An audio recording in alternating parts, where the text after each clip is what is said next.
Une fille a sauvé sa mère du plan diabolique de son mari. Que s'est-il passé ensuite? Bonjour à tous, bienvenue dans notre histoire. N'oubliez pas de liker, de vous abonner et de nous dire dans les commentaires d'où vous regardez. Il était 22h30. Lydia se préparait à aller se coucher lorsqu'elle entendit son mari, Charles, dans la cuisine, en train de préparer du thé. C'était étrange, car Charles ne faisait jamais de thé. Leur fille de 14 ans, Rachel, était censée faire ses devoirs à l'étage, mais elle ne le faisait pas. Elle observait son père à travers l'entrebâillement de la porte de sa chambre. Cela faisait des semaines que Rachel surveillait son père. Quelque chose n'allait pas chez lui. Il agissait différemment. Il chuchotait au téléphone. Il rentrait tard, et ce soir-là, il faisait quelque chose d'étrange qui lui donnait la nausée. Elle le vit sortir une petite bouteille en verre de la poche de sa veste.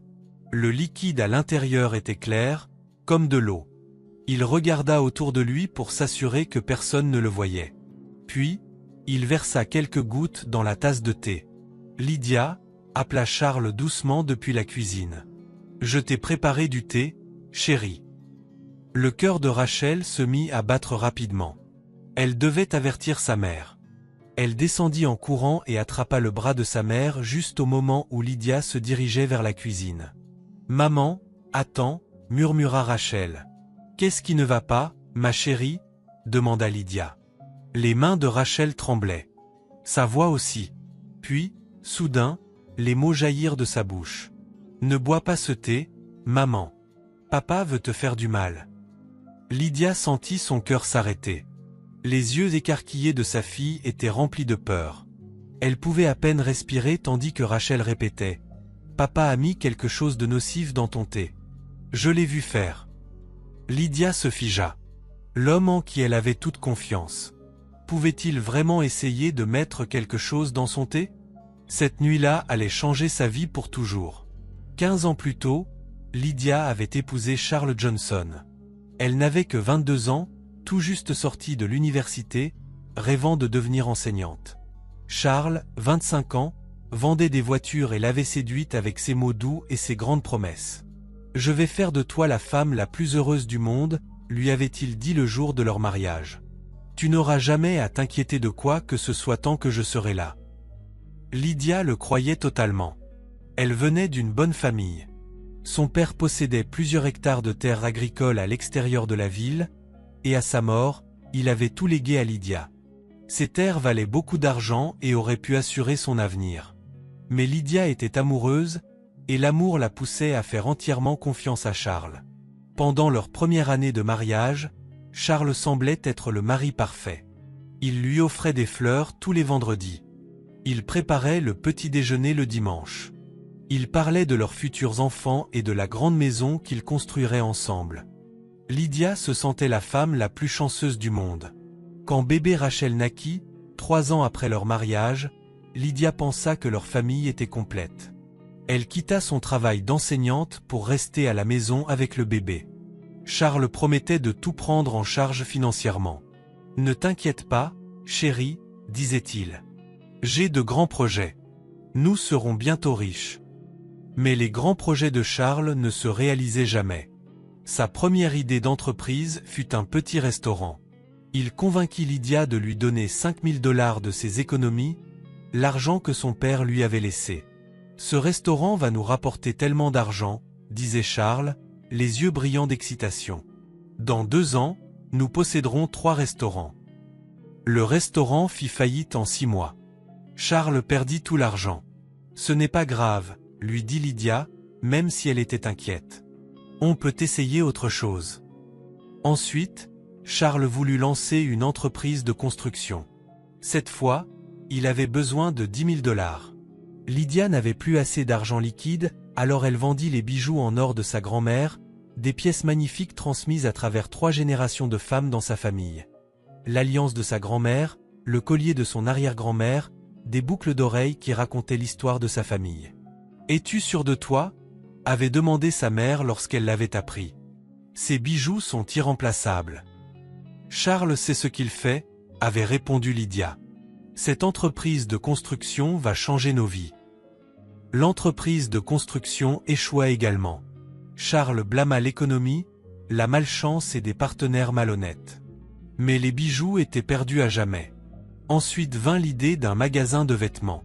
Charles avait besoin de 15 000 $ cette fois. Lydia n'avait plus d'économie ni de bijoux à vendre. Alors, elle fit quelque chose qui brisa le cœur de sa mère. Elle utilisa les terres agricoles de son père comme garantie pour un prêt bancaire. Lydia, s'il te plaît, ne fais pas ça, avait supplié sa mère. Ces terres sont dans notre famille depuis 50 ans. Ton père voulait que tu les conserves pour l'avenir de Rachel. Mais Lydia faisait confiance à son mari. Elle croyait en ses rêves. Elle signa les papiers. Le magasin de vêtements échoua aussi. Ils faillirent perdre les terres, et Lydia dut travailler à 3 emplois pour rembourser le prêt bancaire. Elle nettoyait des maisons le matin, travaillait dans une épicerie l'après-midi et servait dans un restaurant le soir. La petite Rachel voyait à peine sa mère pendant ces mois-là. Charles continuait de promettre que son prochain projet serait différent. « J'ai juste besoin d'une chance de plus », disait-il. Une chance de plus pour faire mes preuves. Mais son entreprise de nettoyage de tapis échoua. Son lavage de voitures échoua. Son service de livraison échoua. Chaque affaire que Charles touchait tombait en ruine. Et chaque fois, Lydia trouvait un moyen de le soutenir. Elle vendit sa voiture et prit le bus pour aller travailler. Elle fit pousser des légumes dans leur jardin pour économiser sur la nourriture. Elle achetait des vêtements pour elle et Rachel dans des friperies. Elle faisait tout ce qu'il fallait pour maintenir leur famille unie. Le pire n'était pas l'argent perdu. Le pire était de voir Charles changer. À chaque échec, il devenait plus en colère, plus amer, plus distant. Il commença à blâmer Lydia pour ses échecs. « Si tu avais plus confiance en moi, peut-être que mes affaires réussiraient », disait-il pendant leur dispute. « Si tu étais une meilleure épouse, peut-être que je ne serais pas aussi stressé tout le temps. Si tu m'avais donné plus d'argent dès le début, peut-être que j'aurais pu faire les choses correctement. » Lydia commença à sentir que tout était de sa faute. Elle travaillait plus dur, sacrifiait plus et essayait d'être l'épouse parfaite. Mais rien de ce qu'elle faisait ne semblait rendre Charles heureux.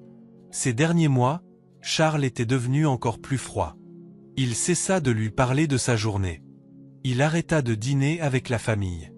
Il se mit à rentrer très tard le soir, sentant parfois un parfum qui n'était pas celui de Lydia. Quand Lydia lui posait des questions, il explosait de colère. « Pourquoi me questionnes-tu toujours? Un homme ne peut-il pas avoir un peu de paix chez lui ?» Rachel aussi avait commencé à remarquer le comportement étrange de son père. Elle le surprenait à chuchoter au téléphone, raccrochant rapidement lorsqu'elle entrait dans la pièce. Elle le vit fouiller dans des documents importants tard le soir, des papiers concernant l'héritage et les polices d'assurance vie. Plus troublant encore, Rachel avait vu son père avec une autre femme. C'était arrivé 3 semaines plus tôt, en rentrant de l'école. Elle avait vu la voiture de son père garée devant un café, et en regardant par la fenêtre, elle l'avait vu tenir la main d'une belle femme aux cheveux longs et au rouge à lèvres éclatants.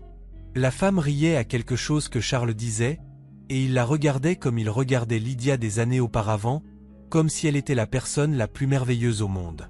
Le cœur de Rachel se brisa pour sa mère, mais elle ne savait pas comment lui dire ce qu'elle avait vu. Maintenant, alors que Lydia se tenait dans son salon, sa fille effrayée accrochée à son bras, tous ces moments étranges prenaient soudain un sens terrible. Les nuits tardives, les appels secrets, la manière dont il la regardait comme si elle était un obstacle. Charles ne l'aimait plus. Il voulait qu'elle disparaisse. Mais c'était pire que ça. Il ne voulait pas seulement qu'elle parte. Il voulait qu'elle meure. Mais pourquoi? Que pouvait-il gagner à lui faire du mal? Et puis, cela la frappa comme un éclair. Les terres, la police d'assurance vie. Si elle mourait, Charles hériterait de tout. Il pourrait épouser sa petite amie et recommencer une nouvelle vie avec l'argent et les propriétés qui appartenaient de droit à Lydia et Rachel. Elle avait tout sacrifié pour cet homme. Sa carrière, son héritage, la confiance de sa famille, son propre bonheur, tout pour Charles. Et voilà comment il la remerciait. Avec du poison dans son thé du soir. « Maman », murmura Rachel, voyant l'expression choquée sur le visage de sa mère. « Que fait-on maintenant? Mais même pendant que Rachel parlait, Lydia secouait la tête. Cela ne pouvait pas être vrai. C'était son mari, le père de son enfant, l'homme qu'elle avait aimé pendant 15 ans. Rachel, ma chérie, dit Lydia doucement. Je sais que ton père agit bizarrement ces derniers temps, mais ça, c'est trop. Charles n'essaierait jamais de me faire du mal. Mais maman, je l'ai vu. Peut-être as-tu vu autre chose, interrompit Lydia. Peut-être qu'il mettait du sucre dans le thé, ou du miel, ou un médicament. Il doit y avoir une autre explication. Juste à ce moment, Charles apparut dans l'embrasure de la porte du salon, tenant la tasse de thé avec un sourire. « Te voilà, Lydia. Je me demandais pourquoi tu m'étais si longtemps. Ton thé va refroidir. » Rachel attrapa le bras de sa mère, les yeux écarquillés de peur, mais Lydia se dégagea doucement. « Tout va bien, ma chérie, » murmura Lydia à sa fille. Puis elle s'approcha de Charles et prit la tasse de ses mains. « Merci de l'avoir préparée pour moi, » dit-elle, regardant dans les yeux de son mari pour détecter tout signe de tromperie. Charles sourit chaleureusement. « Bien sûr, chérie. Tout pour ma belle épouse. » Il l'embrassa doucement sur le front. « Je vais regarder la télé en bas. Ne te couche pas trop tard, d'accord? »« Je ne vais pas tarder, » répondit Lydia. « Bonne nuit, Charles. »« Bonne nuit, ma chérie. » Charles quitta la pièce, et Lydia entendit ses pas descendre les escaliers. Elle porta la tasse à ses lèvres. Elle pouvait sentir l'odeur familière de la camomille. Cela sentait exactement comme d'habitude. « Maman, s'il te plaît, ne fais pas ça !» cria Rachel, mais il était trop tard. Lydia prit une gorgée de thé. Cela avait un goût normal. Sucré et chaud, comme toujours. Peut-être que Rachel s'était trompée. Peut-être que son imagination lui jouait des tours. Cela avait un goût normal. Sucré et chaud, comme toujours. Peut-être que Rachel s'était trompée. Rachel regarda avec horreur sa mère prendre une autre gorgée, puis une autre. Son cœur battait à tout rompre, mais elle ne pouvait plus rien faire maintenant. « Je vais me coucher, » dit Lydia, finissant la moitié de la tasse. Elle cria en direction des escaliers, « Merci encore pour le thé, Charles. » Mais 20 minutes plus tard, alors que Lydia se préparait à aller au lit, elle commença à se sentir étrange. Sa tête semblait lourde, et la pièce semblait tourner légèrement. Elle s'assit sur le bord de son lit, tenant sa tête dans ses mains. « Je dois être plus fatiguée que je ne le pensais, » murmura-t-elle pour elle-même. Mais au fond d'elle, une petite voix commençait à murmurer « Et si Rachel avait raison ?» Au cours des jours suivants, Lydia prêta plus d'attention à ce qu'elle ressentait après avoir bu son thé du soir. Chaque matin, elle se réveillait avec un mal de tête. Chaque jour, elle se sentait faible et étourdie. Chaque soir, Charles s'assurait de lui apporter du thé et de la regarder le boire. Et chaque jour, Rachel devenait plus déterminée à prouver ce qu'elle avait vu. La jeune fille de 14 ans commença à suivre son père en secret. Elle se cachait derrière les portes pour écouter ses appels téléphoniques. Elle l'observait par les fenêtres quand il pensait que personne ne le regardait. Et ce qu'elle découvrit lui glaça le sang. 3 jours après le premier incident, Rachel était cachée dans le placard près de la chambre de ses parents lorsqu'elle entendit son père au téléphone. « Ça fonctionne parfaitement, Vanessa », murmura Charles dans son portable. « Elle devient plus faible chaque jour. Encore quelques semaines comme ça, et elle sera trop malade pour se battre contre quoi que ce soit. Les médecins penseront que c'est une sorte de maladie. » Rachel retint son souffle, les mains tremblantes, en appuyant sur le bouton d'enregistrement de son téléphone. « Es-tu sûr que le poison ne sera pas détecté ?» demanda une voix de femme à travers le haut-parleur. « Sûr, » répondit Charles. « C'est conçu pour ressembler à une maladie naturelle. Et une fois qu'elle sera partie, nous pourrons être ensemble. Toutes les terres de sa famille seront à moi, plus l'argent de l'assurance vie. Nous serons riches, bébé. » La femme rit. « J'ai hâte d'être Madame Charles Johnson. » Bientôt, Vanessa. Très bientôt. Le cœur de Rachel battait si fort qu'elle craignait que son père ne l'entende. Elle avait maintenant la preuve, mais il lui en fallait davantage. Le lendemain, Rachel suivit son père jusqu'à un café en ville. Par la fenêtre, elle le vit assis avec une belle femme aux cheveux longs et au rouge à lèvres rouges vifs. Ils se tenaient la main et riaient ensemble. Rachel prit des photos avec son téléphone. Elle prit des photos d'eux en train de s'embrasser. Elle prit des photos de la femme enlaçant son père. Mais la preuve la plus importante se trouvait encore à la maison. Ce soir-là, pendant que Charles prenait sa douche, Rachel se glissa dans la chambre de ses parents. Elle trouva sa veste dans le placard et fouilla soigneusement dans la poche. Ses doigts trouvèrent la petite bouteille en verre. Elle était à moitié vide maintenant. Rapidement, elle prit des photos de la bouteille sous tous les angles. Puis, elle la sortit délicatement de la poche et la mit dans son propre sac, la remplaçant par une bouteille similaire remplie d'eau qu'elle avait préparée. Maintenant, elle avait tout ce qu'il fallait. Des enregistrements, des photos et le poison lui-même. Mais Rachel savait qu'elle ne pouvait pas gérer cela seule. Elle avait besoin de l'aide d'un adulte en qui elle pouvait avoir confiance. C'est alors qu'elle se souvint du détective Harris, un ami de la famille qui les avait aidés quelques années plus tôt lors d'un cambriolage de leur maison. Le lendemain après l'école, Rachel se rendit au poste de police. « Détective Harris », dit-elle lorsqu'elle le trouva. « J'ai besoin de votre aide. Mon père essaie de faire du mal à ma mère. » Le détective Harris regarda l'expression sérieuse sur le visage de la jeune fille et s'assit pour écouter. Rachel lui montra les enregistrements, les photos et la bouteille de poison. Elle expliqua tout ce qu'elle avait vu et entendu au cours de la semaine précédente. « C'est très sérieux, Rachel », dit le détective Harris après avoir examiné toutes les preuves. « Mais nous devons être prudents. Si nous agissons trop vite, ton père pourrait faire du mal à ta mère ou s'enfuir. Nous devons l'attraper quand il ne pourra pas s'échapper et quand il y aura des témoins. »« Que faisons-nous » demanda Rachel. « Nous attendons le bon moment, » répondit le détective Harris. « Et quand ce moment viendra, nous serons prêts. » Pendant ce temps, Charles n'avait aucune idée que sa bouteille de poison avait été remplacée par de l'eau.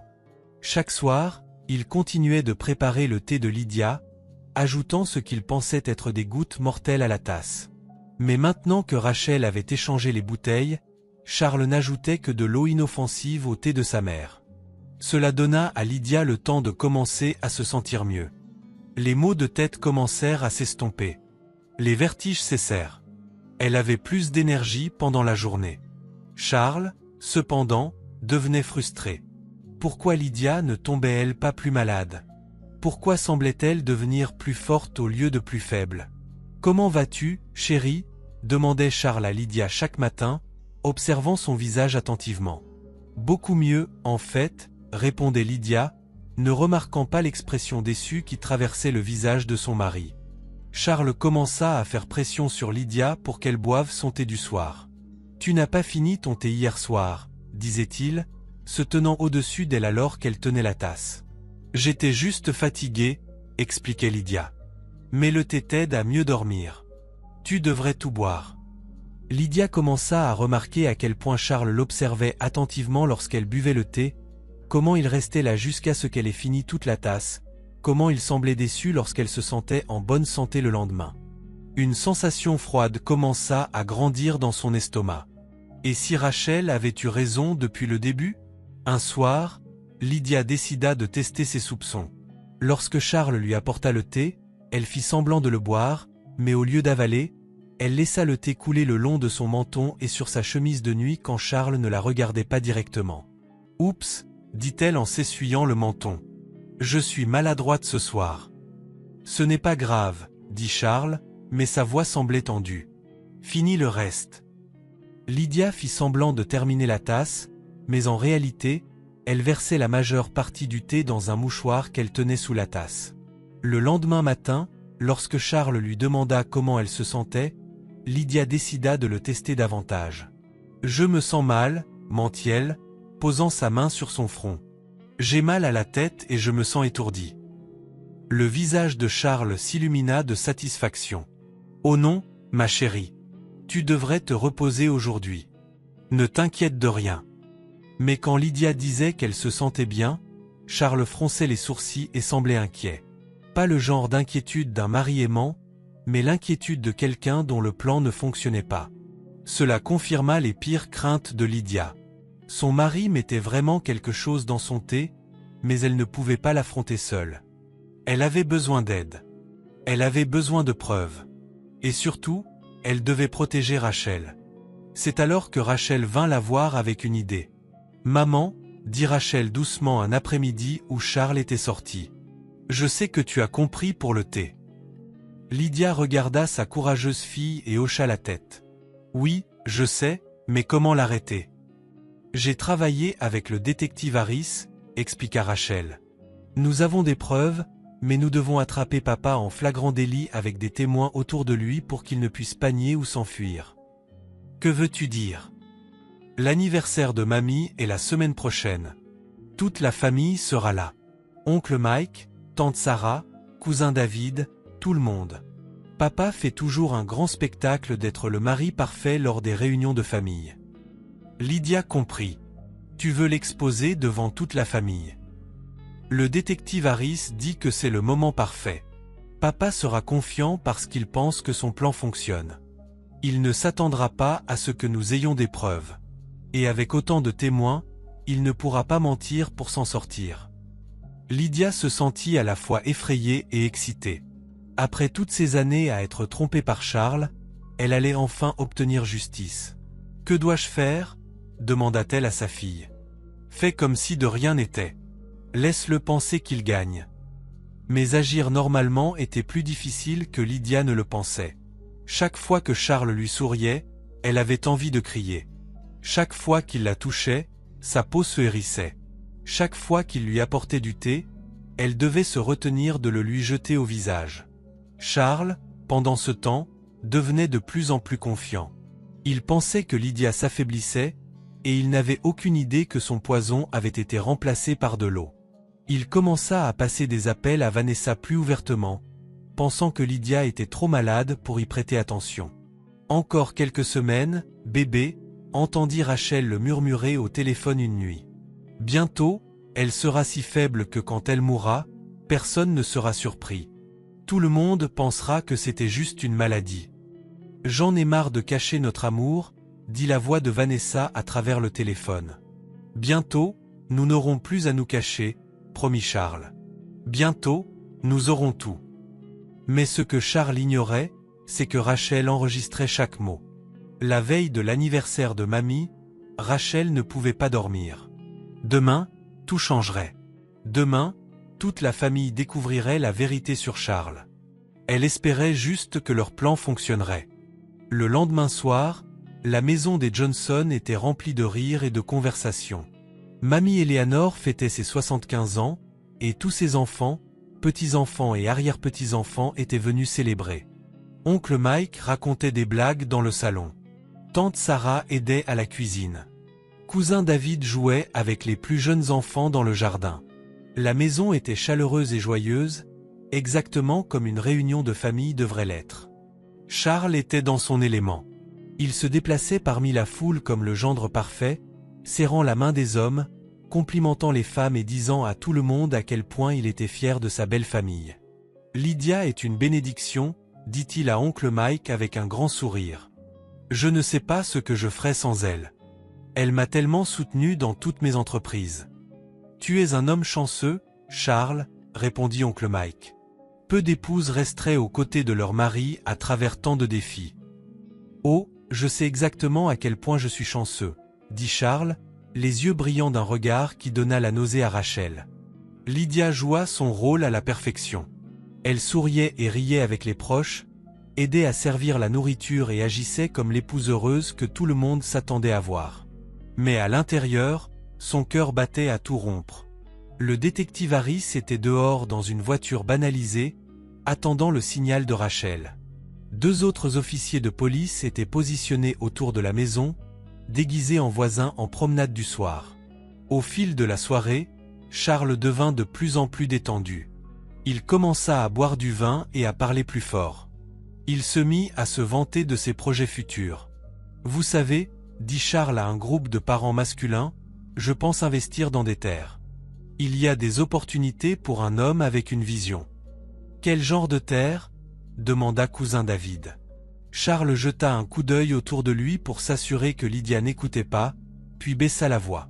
Disons simplement que parfois, de bonnes choses arrivent à ceux qui attendent. Parfois, la vie vous donne exactement ce que vous méritez. Oncle Mike sembla confus. Que veux-tu dire? Je veux dire que bientôt, très bientôt, j'aurai tout ce que j'ai toujours voulu.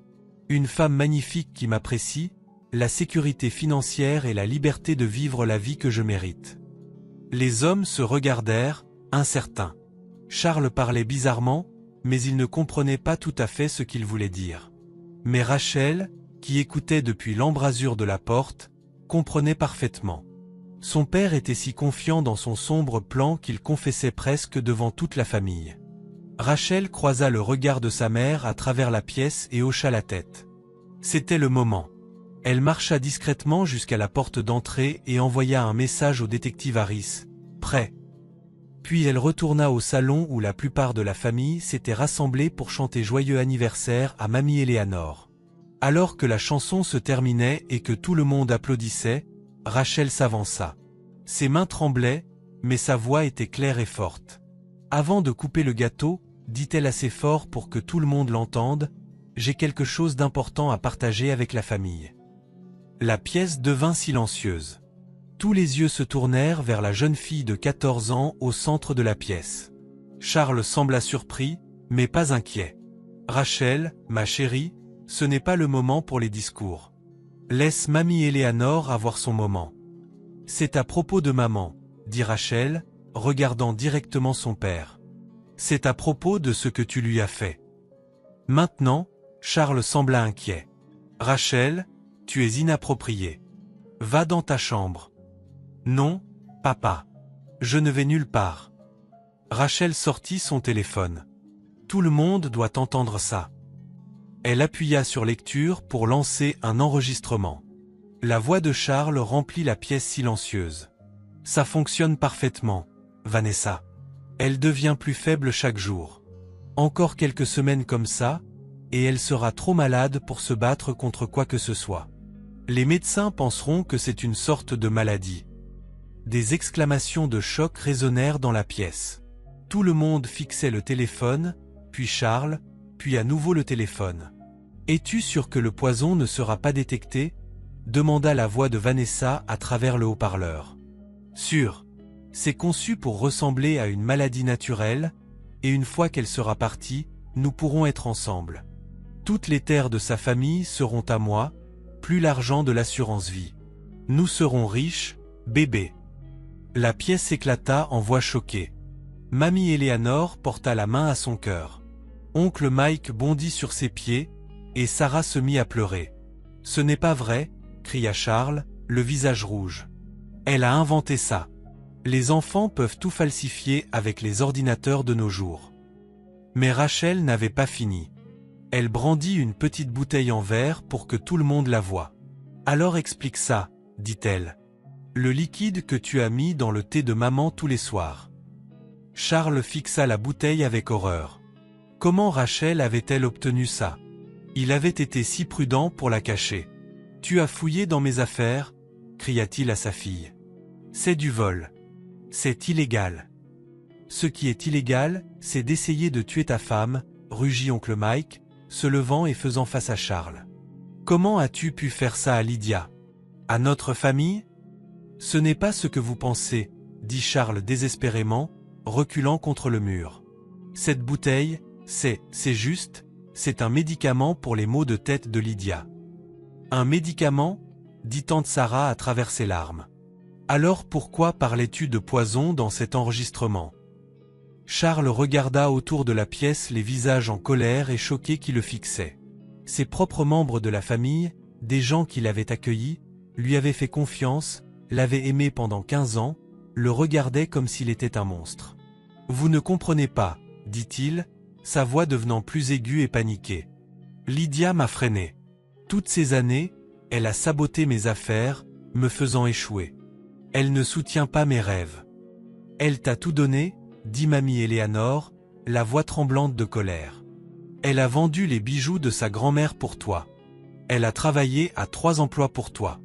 Elle a failli perdre les terres de son père à cause de toi. Et c'est ainsi que tu repaies sa gentillesse. » cousin David ajouta, en essayant de lui faire du mal. Charles transpirait maintenant, regardant frénétiquement autour de la pièce pour trouver une issue. Mais les membres de la famille s'étaient déplacés pour bloquer les portes sans même s'en rendre compte. « Où est Vanessa maintenant, papa ?» demanda Rachel, sortant à nouveau son téléphone. « Dois-je montrer à tout le monde les photos que j'ai prises de vous deux ensemble ?»« Non. » Charles se précipita vers sa fille, essayant de lui arracher le téléphone, mais oncle Mike attrapa son bras. « Ne la touche pas. »« Lâchez-moi » cria Charles, essayant de se libérer. « Tout cela est un mensonge. Ma propre fille ment à mon sujet. » C'est alors que Lydia parla enfin. Elle était restée silencieusement dans un coin, des larmes coulant sur son visage alors qu'elle voyait le vrai caractère de son mari révélé à tous ceux qu'elle aimait. « Je l'ai senti » dit-elle doucement, mais sa voix portait à travers la pièce silencieuse. Chaque matin pendant des semaines, je me réveillais malade. Maux de tête, vertige, faiblesse. Je pensais que c'était juste le stress à cause de l'argent, mais c'était le thé, n'est-ce pas, Charles ? Charles cessa de lutter et fixa sa femme. « Lydia, s'il te plaît, tu dois comprendre. Je n'ai jamais voulu te faire du mal. J'avais besoin d'un nouveau départ. » « Tu avais besoin que je sois morte, » termina Lydia, sa voix devenant plus forte. « Pour que tu puisses épouser ta petite amie et prendre les terres de ma famille. » « Ce n'est pas comme ça. »« Alors c'est comment, Charles ?» demanda Lydia, s'approchant de lui. « Dis-moi comment tu peux regarder ta femme en face tous les jours après avoir mis quelque chose dans sa boisson la veille. Dis-moi ce que ça fait d'embrasser ta fille pour lui souhaiter bonne nuit tout en planifiant de la rendre orpheline. » Charles ouvrit la bouche, mais aucun mot n'en sortit. Pour la première fois en 15 ans, il n'avait rien à dire. C'est alors que la porte d'entrée s'ouvrit et que le détective Harris entra avec 2 officiers de police. « Charles Johnson, » dit le détective Harris d'une voix calme et officielle, « vous êtes en état d'arrestation pour complot en vue de causer un préjudice grave et pour mise en danger de vie. » La pièce devint complètement silencieuse, sauf pour le bruit des menottes se refermant autour des poignets de Charles. « Vous avez le droit de garder le silence, » continua le détective Harris. « Tout ce que vous direz pourra et sera utilisé contre vous devant un tribunal. Vous avez le droit à un avocat. » Alors que les officiers de police lisaient ses droits à Charles, il continuait de regarder Lydia avec des yeux désespérés. « Lydia, s'il te plaît, » dit-il alors qu'il l'emmenait vers la porte. « 15 ans de mariage, ça doit compter pour quelque chose. J'ai fait des erreurs, mais je t'aime. Je t'ai toujours aimé. » Lydia regarda l'homme pour qui elle avait tout sacrifié. L'homme qui avait essayé de lui prendre la vie pour de l'argent. L'homme qui demandait pardon tout en continuant à lui mentir en face. « Si tu m'aimais, » dit-elle calmement, « tu n'aurais jamais mis quelque chose dans mon thé. » Les officiers de police emmenèrent Charles hors de la maison et dans la voiture de patrouille qui attendait. À travers la fenêtre, la famille pouvait le voir à l'arrière, la tête dans les mains. Le détective Harris s'approcha de Lydia. « Madame Johnson, nous aurons besoin de vous et de Rachel pour venir au poste demain afin de donner vos déclarations officielles. Nous avons également émis un mandat d'arrêt contre Vanessa Martinez. Elle ne s'échappera pas loin. » Lydia hocha la tête, encore sous le choc de tout ce qui venait de se passer. Alors que les voitures de police s'éloignaient, la famille commença lentement à assimiler ce qu'elle venait de vivre. Mamie Eleanor s'assit lourdement dans son fauteuil, paraissant beaucoup plus vieille que ses 75 ans. « Je n'arrive pas à y croire, » murmura-t-elle. « Je n'arrive pas à croire que Charles ait pu faire une telle chose. Je n'arrive pas à croire que Rachel l'ait découvert, » dit oncle Mike, mettant son bras autour de sa courageuse jeune nièce. « Tu as sauvé la vie de ta mère, petite. » Mais Rachel n'avait pas envie de célébrer. Elle regarda sa mère, qui se tenait près de la fenêtre, regardant les voitures de police disparaître dans la nuit. « Maman, » dit Rachel doucement. « Est-ce que ça va ?» Lydia se détourna de la fenêtre et regarda sa fille. Pendant un moment, elle ne répondit pas. Puis, soudain, elle se mit à pleurer. Pas seulement des larmes, mais des sanglots profonds et douloureux qui venaient de 15 ans de trahison, de sacrifices et de rêves brisés. Rachel se précipita vers sa mère et l'enlaça. « Tante Sarah les rejoignit, puis oncle Mike, puis mamie Eleanor. Bientôt, toute la famille entourait Lydia d'amour et de soutien. « Je suis tellement désolée, Lydia », murmura mamie Eleanor. « Nous aurions dû voir les signes. Nous aurions dû te protéger. »« Ce n'est pas votre faute, » dit Lydia à travers ses larmes. « Je ne l'ai pas vu non plus. Je lui faisais entièrement confiance. Je lui ai tout donné. Il nous a tous trompés, » dit oncle Mike avec colère. « Cet homme est un maître manipulateur. Mais il est parti maintenant, et il ne peut plus te faire de mal. » La famille resta avec Lydia et Rachel jusqu'à très tard ce soir-là. Ils annulèrent la fête d'anniversaire, mais d'une certaine manière, être ensemble semblait plus important que n'importe quelle fête. Au cours des jours suivants, la vérité sur Charles et Vanessa apparut dans les journaux et à la télévision. La police avait arrêté Vanessa dans un hôtel où elle attendait que Charles l'appelle avec des nouvelles de la mort de Lydia. Quand les officiers se présentèrent à la place, Vanessa tenta immédiatement de tout rejeter sur Charles. Mais les enregistrements téléphoniques prouvèrent qu'elle était tout aussi coupable que lui. Toute la ville parlait de l'affaire. Un homme local tente de mettre quelque chose dans la boisson de sa femme pour l'héritage. Une adolescente sauve sa mère d'un complot de meurtre. Un triangle amoureux mène à une tentative de meurtre. Lydia trouvait embarrassant que sa vie privée soit étalée dans les nouvelles, mais Rachel lui rappela quelque chose d'important. « Maman, peut-être que notre histoire aidera d'autres femmes dans des mariages toxiques. Peut-être qu'elles verront les signes plutôt que nous. » Lydia réalisa que sa fille avait raison. Si partager leur histoire pouvait sauver ne serait-ce qu'une autre famille, alors l'embarras en valait la peine. Mais même si Charles était en prison et que Vanessa faisait face à des accusations, la guérison de Lydia ne faisait que commencer. Elle devait affronter la réalité d'être une mère célibataire. Elle devait trouver comment subvenir à ses besoins et à ceux de Rachel sans le revenu de Charles, qui n'avait jamais été important de toute façon. Plus important encore, elle devait gérer les dommages émotionnels d'apprendre que l'homme qu'elle aimait avait essayé de lui faire du mal. « Je me sens si stupide », dit-elle à Rachel un soir alors qu'elles étaient assises dans leur maison silencieuse. « Comment ai-je pu être aussi aveugle pendant si longtemps ?»« Tu n'es pas stupide, maman, » dit Rachel fermement. « Tu es gentille, confiante et aimante. Ce sont de bonnes choses. Papa a profité de ton bon cœur, mais ça ne te rend pas stupide. Ça le rend mauvais. » Lydia regarda sa sage-fille de 14 ans et ressentit un mélange de fierté et de tristesse.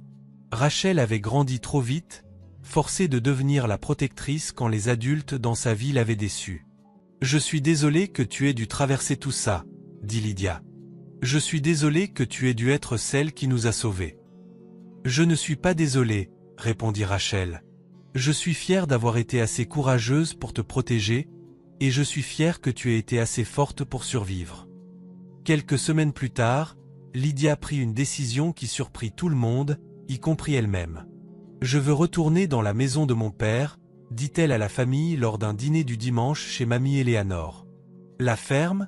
demanda oncle Mike. « Mais cet endroit est vide depuis des années. Il a besoin de beaucoup de travaux. »« Je sais, » dit Lydia. « Mais c'est à moi. C'est la seule chose que Charles n'a jamais réussi à prendre. Et je pense que Rachel et moi avons besoin d'un nouveau départ quelque part où il y a de bons souvenirs plutôt que des mauvais. » Mamie Eleanor sourit. « Ton père serait tellement heureux de savoir que tu retournes sur la terre qu'il aimait. »« Et pour le travail ?» demanda Sarah, toujours pratique. Lydia avait réfléchi à cette question pendant des jours. « Je veux essayer l'agriculture. Je sais que ça semble fou, mais je me souviens d'avoir aidé mon père dans les champs quand j'étais petite. J'aimais le sentiment de faire pousser quelque chose à partir de rien, de prendre soin de la terre et qu'elle prenne soin de nous. »« Ce n'est pas fou du tout, » dit cousin David. « Il y a un marché en croissance pour les légumes et fruits cultivés localement. Les gens veulent de la nourriture fraîche et saine, et ils sont prêts à payer de bons prix pour ça. Mais sais-tu comment gérer une entreprise agricole ? Demanda oncle Mike. Rachel intervint. Nous pouvons apprendre ensemble, et nous aurons la famille pour nous aider quand nous en aurons besoin. L'idée de recommencer semblait à la fois effrayante et excitante pour Lydia. Pendant 15 ans, elle avait construit sa vie autour de Charles et de ses rêves. Maintenant, pour la première fois, elle pouvait construire quelque chose qui lui appartenait entièrement. 2 mois après l'arrestation de Charles, Lydia et Rachel emménagèrent dans la vieille ferme. L'endroit avait besoin de peinture, de nouvelles plomberies et de beaucoup de ménage. Mais il semblait être un vrai foyer d'une manière que leur maison avec Charles n'avait jamais été. « Regarde, maman », dit Rachel le premier matin, pointant par la fenêtre de la cuisine. « On peut voir toutes les terres d'ici, toutes les possibilités. » Lydia se tenait à côté de sa fille et regardait les hectares de terre qui leur appartenaient maintenant. La terre était envahie par les mauvaises herbes et négligée, mais elle pouvait l'imaginer pleine de cultures, vertes, saines et productives. « Tu as raison, » dit-elle, mettant son bras autour de Rachel. « Toutes les possibilités. » La première année fut difficile. Lydia et Rachel durent tout apprendre de zéro. Comment préparer le sol, quand planter les graines, comment protéger les cultures des insectes et du temps. Elles firent des erreurs. Certaines cultures échouèrent. Certains jours, elles se demandaient si elles avaient pris la bonne décision. Mais lentement, les choses commencèrent à s'améliorer. Oncle Mike les aida à construire une serre. Tante Sarah leur apprit à conserver les légumes. Cousin David les aida à créer un site web pour vendre leurs produits en ligne. Toute la famille contribua à faire de la ferme un succès. La deuxième année, les légumes de Lydia remportaient des prix au marché fermier local. Les gens venaient de tout le comté pour acheter ses tomates, son maïs, ses herbes fraîches. Elle embaucha 3 femmes locales pour aider à la récolte, créant des emplois dans la communauté. Pendant ce temps, le procès de Charles faisait la une des journaux pendant des mois. Les preuves étaient accablantes. Les enregistrements, les photos, la bouteille de poison, les témoignages de témoins. Charles fut condamné à 25 ans de prison pour tentative de meurtre et complot. Vanessa reçut 15 ans en tant que complice. Pendant le procès, Lydia dut affronter Charles une dernière fois. Il semblait plus vieux, plus maigre, brisé. Lorsque le juge demanda si elle avait quelque chose à dire avant la sentence, Lydia se leva et parla du fond de son cœur. « Pendant 15 ans, j'ai cru qu'être une bonne épouse signifiait tout sacrifier pour les rêves de mon mari, dit-elle. Je lui ai donné mes économies, mon héritage, ma santé, ma confiance et mon amour. Je pensais que c'était ça, l'amour. » Elle regarda directement Charles, qui ne pouvait pas croiser son regard. Mais le véritable amour ne demande pas à quelqu'un de se détruire. Le véritable amour n'implique pas de poison.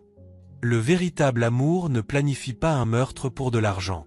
Ce que tu ressentais pour moi n'était pas de l'amour, c'était de la possession. Et ce que je ressentais pour toi n'était pas de l'amour, c'était la peur d'être seule. Elle se tourna pour s'adresser au juge. Aujourd'hui, je ne suis pas seulement une victime. Aujourd'hui, je suis une survivante. Aujourd'hui, je suis une femme qui a appris que l'amour le plus important vient de la famille qui se soucie vraiment, d'une fille qui a été assez courageuse pour me sauver, et d'apprendre à m'aimer et à me respecter moi-même. La salle d'audience était silencieuse, sauf pour le bruit des gens qui pleuraient. Pas seulement la famille de Lydia, mais des étrangers touchés par ces mots. 3 ans après l'arrestation de Charles, la ferme de Lydia prospérait au-delà de toutes les attentes. Elle s'était agrandie à 50 hectares, employait 12 personnes et fournissait des produits frais à des restaurants dans 3 villes différentes. Mais plus important encore, elle avait trouvé la paix. Rachel, maintenant âgée de 17 ans, était devenue une jeune femme confiante. Elle travaillait à la ferme après l'école et pendant l'été, mais elle excellait aussi dans ses études. Elle avait été acceptée dans plusieurs universités et prévoyait d'étudier le commerce et l'agriculture pour aider à développer leur exploitation agricole. « Je suis tellement fière de toi, maman », dit Rachel un soir alors qu'elles étaient assises sur le porche de leur ferme rénovée, regardant le coucher de soleil sur leur champ. « Regarde tout ce que tu as construit. »« Ce que nous avons construit, » corrigea Lydia.